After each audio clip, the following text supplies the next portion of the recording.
नमस्कार सर्वांना। सर्वप्रथम श्री स्वामी समर्थ। तर स्वागत आहे आपल्या चॅनलच्या एका नवीन व्हिडिओमध्ये।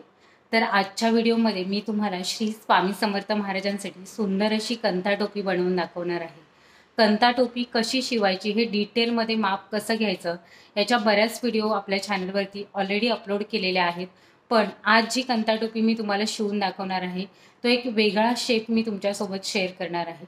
अक्कलकोटला श्री स्वामी समर्थ महाराजांना अशा प्रकारच्या कंथा टोपी बऱ्याच वेळेला परिधान केलेल्या असतात आणि खरंच खूप सुंदर लुक येतो महाराजांचा।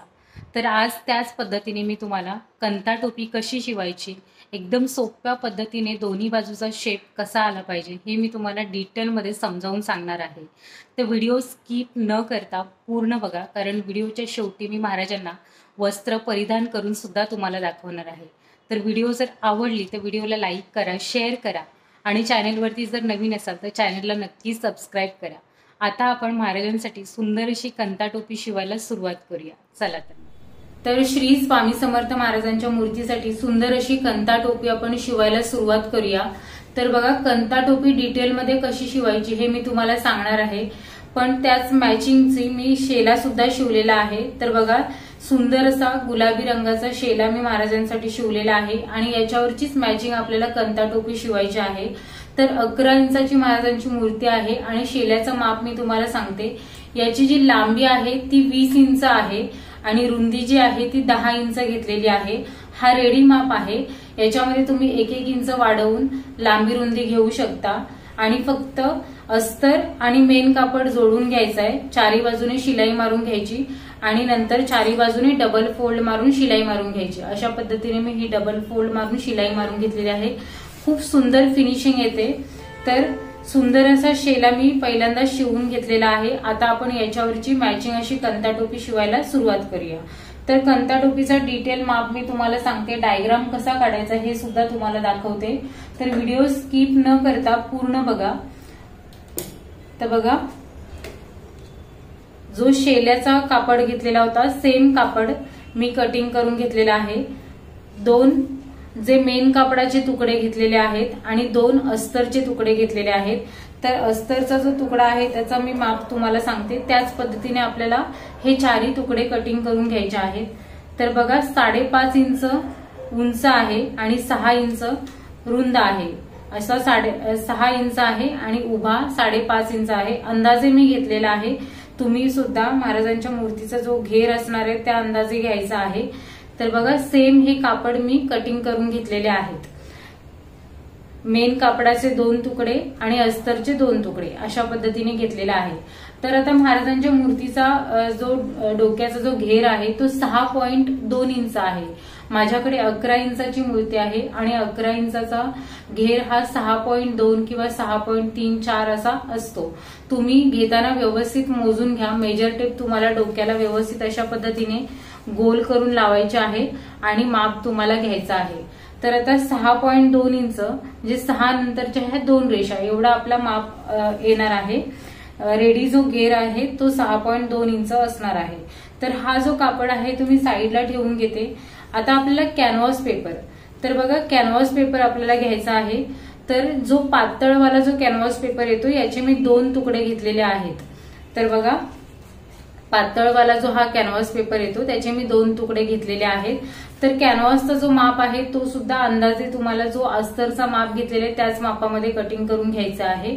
तर आता आपण कंथा टोपीचा जो डायग्राम आहे तो आपण काढायला घेऊयात। तर बघा, हा जो कॅनव्हास पेपर आहे हा तुम्हाला मध्यभागी अशा पद्धतीने फोल्ड करायचा आहे। हे बघा, अशा पद्धतीने फोल्ड करायचा आहे। फोल्ड करून घेतलं, हे बघा अशा पद्धतीने हा फोल्ड करून घेतला। आता जी फोल्ड वाली जी बाजू आहे म्हणजे जी बंद बाजू आहे तिकडून आपल्याला टोपीचा जो घेर आहे तो घ्यायचा आहे। आता रेडी जो माप आहे तो 6.2 इंच आहे। मग 6.2 इंचामध्ये 1.5 इंच एक्स्ट्रा घ्यायचा। तर बघा, 6.2 इंचामध्ये 1.5 इंच आपल्याला एक्स्ट्रा घ्यायचं। तर 1.5 इंच किती येतं? 8.5 इंच येतं। 8.5 इंच आपल्याला अंदाजे घ्यायचा आहे आणि 8.5 इंचाचा आपल्याला चौथा भाग काढायचा आहे। बघा, 8.5 इंचावरती पट्टी अशी फोल्ड मारायची आणि परत एकदा पट्टी सेम फोल्ड मारायची। हे बघा अशा पद्धतीने पट्टीला फोल्ड करून घ्यायचं। तर चौथा भाग आपला किती आला तर 2 नंतरच्या 2 रेषा अशा पद्धतीने, म्हणजे 2.25 इंच आपला चौथा भाग येत आहे। तर चौथ्या भागावरती मी इथे टिक मार्क करून घेते। हे बघा ही जी ओपन बाजू आहे त्या साईडला आपल्याला चौथ्या भागावरती टिक मार्क करून घ्यायचा आहे। आता टोपीची उंची, तर टोपीची उंची ही महाराजांच्या मूर्तीनुसार आपल्याला कमी जास्त करता येते, पण आता मोठी मूर्ती आहे 11 इंचाची मूर्ती आहे तर साधारणतः 4 इंचाची टोपी ही सुंदर दिसते। आणि जर छोटी मूर्ती असेल जसं की 5 इंचाची असेल तर त्याला 2.25 इंच तुम्ही घेऊ शकता, 3 इंचाची असेल तर 1.5 इंच घेऊ शकता। अशा पद्धतीने आपल्याला टोपीची जी उंची असते ती घ्यायची आहे। तर आता मी इथे जी टोपीची उंची आहे ती 4.25 इंच घेणार आहे। बघा 4.25 इंच मी घेत आहे, कारण आपण शिवण्यामध्ये वगैरे पण जातं थोडं, त्यासाठी मी 4.25 इंच ह्याची उंची घेतलेली आहे।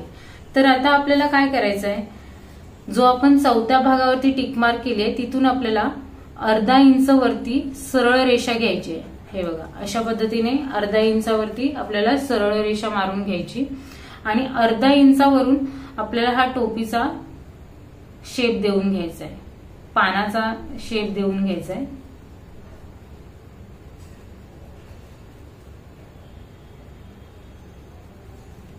हे बघा पानाचा शेप देऊन घ्यायचा आणि जर टोपीची जी उंची घेतलेली आहे तिथे आपल्याला हा जोडून घ्यायचा आहे। अशा पद्धतीने हा शेप देऊन घेतलेला आहे। आता आपल्याला हा कटिंग करून घ्यायचा आहे। शेप वरूनच आपल्याला हे कटिंग करून घ्यायचं आहे।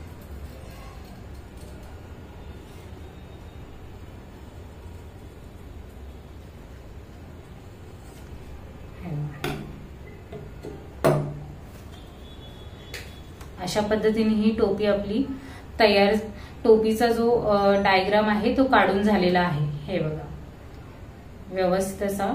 आता सेम जो दुसरा वाला जो कॅनव्हास पेपर आहे तो सुद्धा असा मध्यभागी फोल्ड करून घ्यायचा। अशा पद्धतीने मध्यभागी फोल्ड करून घ्यायचा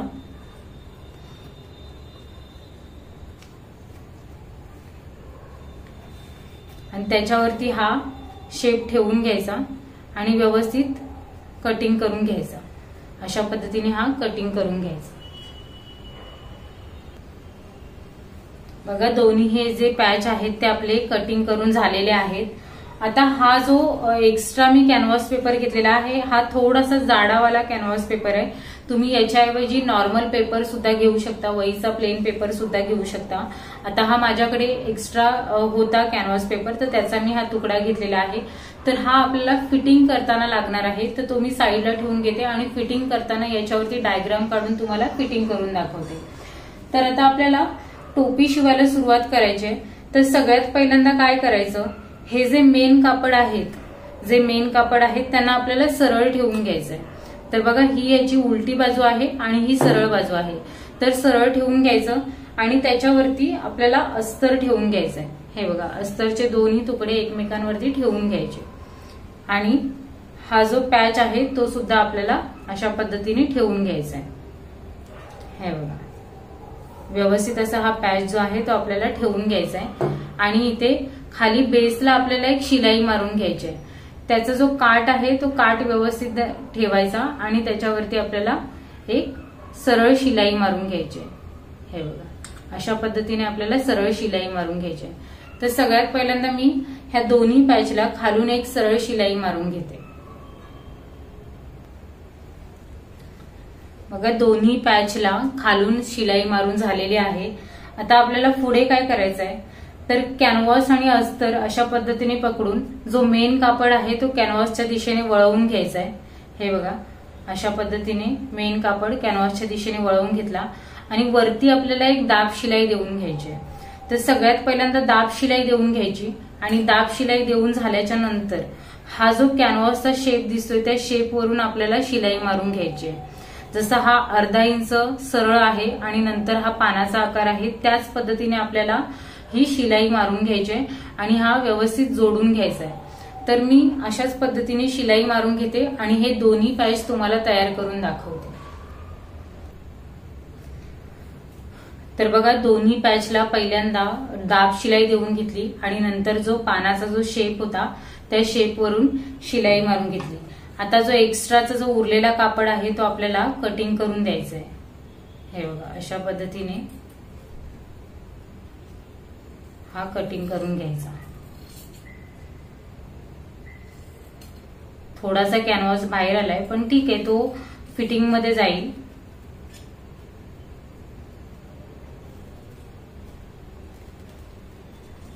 व्यवस्थित कटिंग करून घ्यायचे।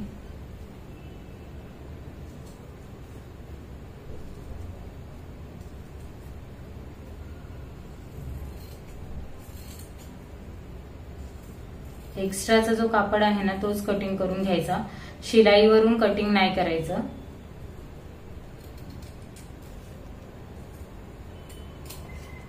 हे बघा,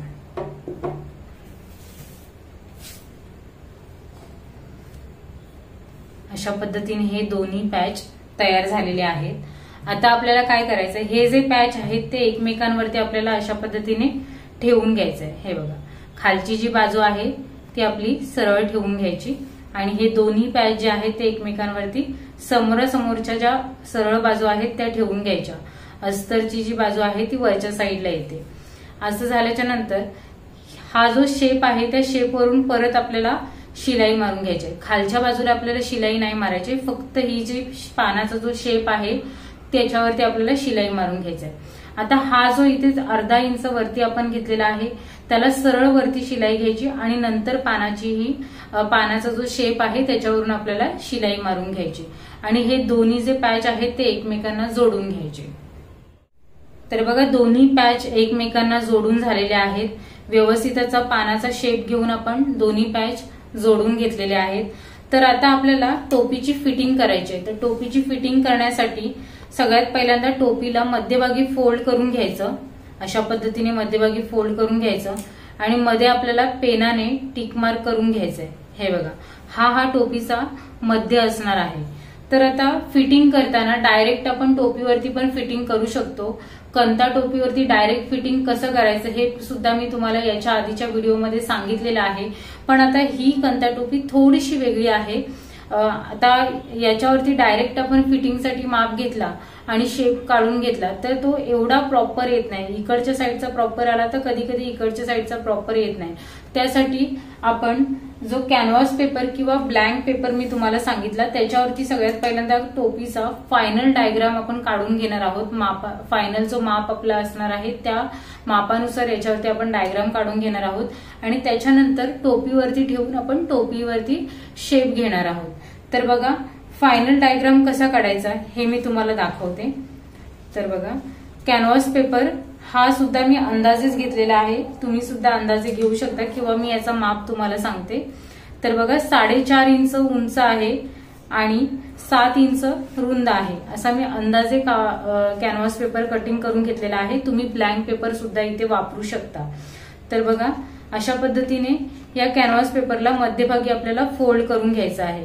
तर फोल्ड झाल्याच्या नंतर आता टोपीचा जो आपला घेर किती आहे तर 6.2 इंच आहे। तर 6.2 इंचाचा आपल्याला चौथा भाग काढून घ्यायचा आहे। तर बघा, अशा पद्धतीने 6.2 इंचावरती आपल्याला ही जी मेजर टेप आहे ती फोल्ड करून घ्यायची आहे आणि परत एकदा फोल्ड करून घ्यायची आहे। हे बघा, 2 वेळा फोल्ड करून घेतल्याच्या नंतरला याचा चौथा भाग आपल्याला मिळतो। तर चौथा भाग किती येतो तर 1.5 नंतर येणारी एक रेषा हा आपला चौथा भाग असणार आहे। तर बघा, 1.5 नंतर येणारी एक रेषा मी इथे टिक मार्क करून घेते। चौथ्या भागावरती पेनाने टिक मार्क करून घेते। आता टोपीची फायनल उंची आपली किती असणार आहे तर बघा, मी टोपीची जी फायनल उंची आहे ती 4 ला 2 रेषा कमी एवढी मी घेणार आहे। बघा, 4 ला 2 रेषा कमी एवढी मी टोपीची फायनल उंची घेणार आहे। तर बघा, आता जो चौथ्या भागावरती आपण टिक मार्क केलंय तिथे आपल्याला अर्धा इंच वरती सरळ रेषा मारून घ्यायची आहे। हे बघा, अशा पद्धतीने अर्धा इंच आपल्याला सरळ रेषा मारून घ्यायची आणि नंतर इथून आपल्याला असा पानाचा शेप देऊन घ्यायचा आहे। तर अशा पद्धतीने मी हा पानाचा शेप देऊन घेते। जो आपण उंची घेतली त्या उंचीला आपल्याला हा पानाचा शेप जो आहे तो मिळवायचा आहे। हे बघा, अशा पद्धतीने हा आपल्याला मिळवून घ्यायचा आहे। मिळवून घेतल्याच्या नंतरला आपल्याला हा जो शेप आहे तो आपल्याला व्यवस्थित असा कटिंग करून घ्यायचा आहे। हे बघा,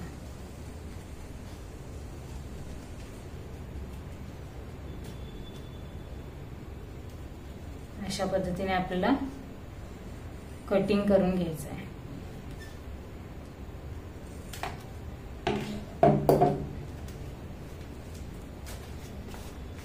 ही जी आहे ती आपली फायनल टोपीचा जो माप आहे त्या पद्धतीने आपली तयार झालेली आहे।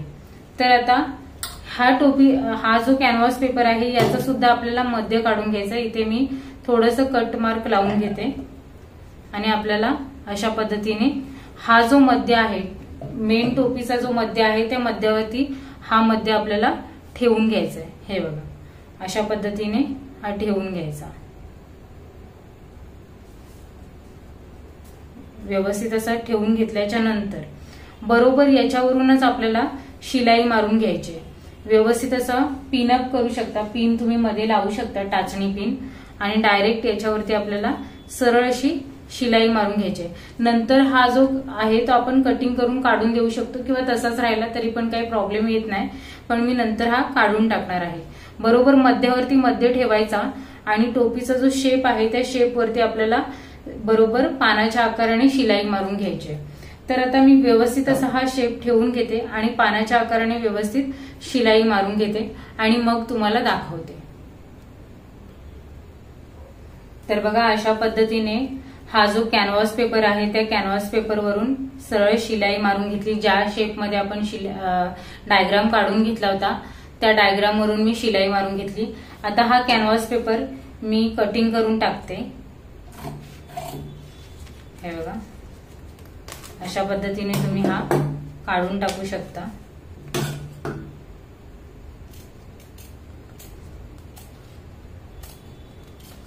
फक्त शिलाई पुरता थोडासा राहतो।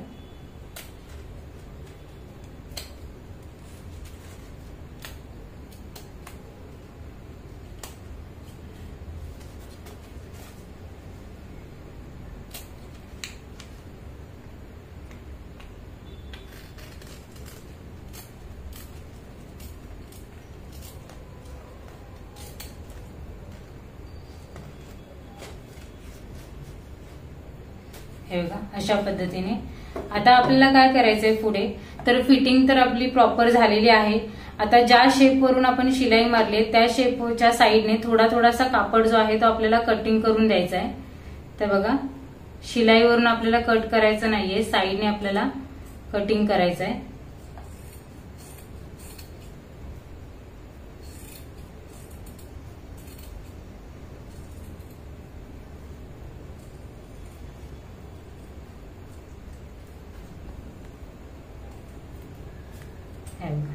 अशा पद्धतीने आपल्याला हे कटिंग करून घ्यायचं आहे आणि त्याच्यानंतर आपल्याला कट मार्क्स द्यायचे आहेत। तर आता हा जो चौकोन इथे चौकोन टाइप मध्ये आपला जो शेप वरती गेलेला आहे ना, तर तिथे सुद्धा आपल्याला कॉर्नर वरती एक कटिंग मारून घ्यायचं आहे आणि बाजूला शिलाईने थोडा थोडा शिलाईच्या बाजूने आपल्याला कटिंग मार्क्स द्यायचे आहेत। हे बघा, इथे मी फिटिंगसाठी डबल लॉक शिलाई मारली होती जेणेकरून शिलाई नंतर निघाली नाही पाहिजे त्यासाठी। हे बघा, अशा पद्धतीने कटिंग मार्क्स मारून घ्यायचे आणि त्याच्यानंतर व्यवस्थित अशी ही टोपी जी आहे ती आपल्याला सरळ करून घ्यायची। तर प्रॉपरली ही टोपी सरळ करून घ्यायची अशा पद्धतीने।